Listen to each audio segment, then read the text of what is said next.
Olá, este é o Não Freud, meu nome é Igor, eu sou psicólogo em formação e pesquisador, e hoje eu vou fazer uma análise psicológica do Bob Esponja, nosso personagem mais sequelado e querido da televisão. Se você gosta de conteúdo assim, já se inscreve, logo eu vou trazer mais análises, ok? Mais personagens, clica aí no sininho, joia?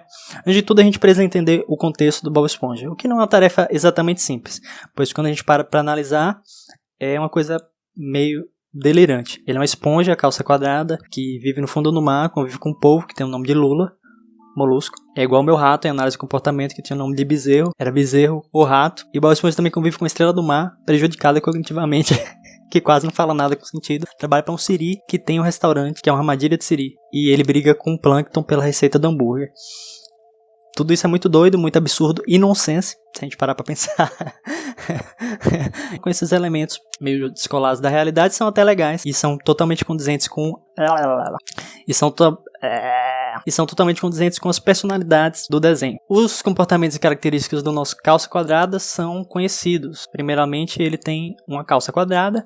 Além disso, ele vive em um abacaxi multidimensional com um caracol que faz miau. Seu amigo é rosa e estúpido e raramente fala coisas com sentido. Ele é uma esponja muito energética e otimista, mas por que ele não consegue dirigir, por exemplo? Isso mesmo, as criaturas de Bob Esponja são criaturas moderninhas e elas dirigem, e elas não apenas dirigem, como fazem isso sem emitir carbono na atmosfera ao dirigir.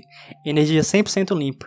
Chupa humanidade. E quem ensina a dirigir lá em Bob Esponja é a senhorita Puff, um baiacu traumatizado que trabalha no Detran da Fena do Biquíni. Uma coisa particularmente traumatizante no trabalho dela é o Bob Esponja, que é um aluno especial e particularmente incompetente e prejudicado.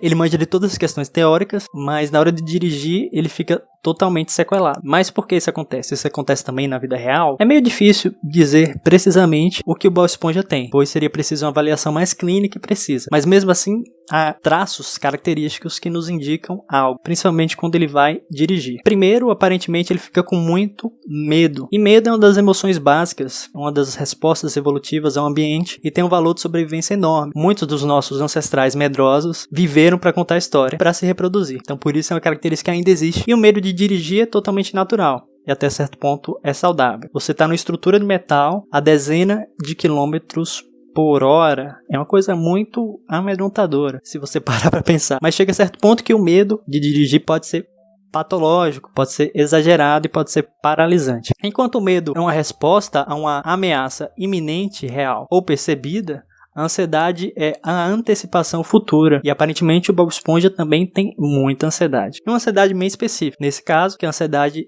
de desempenho. Sabe, antes de uma apresentação, quando você fica com muita ansiedade e medo, porque tem 40 pessoas na sua frente, te olhando. Você tá com a mão suada, tá tremendo, e além disso você tá de samba canção e dançando Barões da Pisadinha? Essa é a sensação de ter ansiedade de desempenho. A galera do interior é foda, bora tomar uma, bora beber, bora. A reação de ansiedade associada a temores em relação à execução de uma tarefa e a possibilidade de ser avaliado criticamente por pessoas importantes ou significativas é o que caracteriza a ansiedade do desempenho. E nesse caso é muito melhor, pois você está de samba canção e dançando Barões da Pisadinha. No caso do Bob Esponja é meio bad vibes, porque ele entra em pânico e começa a meter o doido no carro e acelerar e atropelar um monte de peixe, igual quando você se atrasou pro Enem porque estava assistindo o programa do Celso Portiolli. O Bob Esponja, como acabei de dizer, ele entra em pânico. Crises de pânico são crises agudas de ansiedade, acompanhadas por medo intenso de morrer ou de perder o controle. E acentuada descarga automática. Você tem taquicardia e sudorese. Eu não sei se o Bob Esponja pode suar no fundo do mar, mas aparentemente ele entra numa crise de pânico. E pois é, e tem outras características que eu poderia falar do Bob Esponja fora do contexto de direção. Ele sempre está muito alegre e otimista, mesmo quando ele não tem motivos para isso. Então, isso é o que a gente caracteriza de mania, né? A pessoa maníaca. Mas, enfim, eu não vou mais estragar a sua infância por enquanto. Se você tem medo de dirigir, você está sendo prudente. Tem que ter medo mesmo. É uma fodendo estrutura de aço a quilômetros por hora. Vrum, vrum.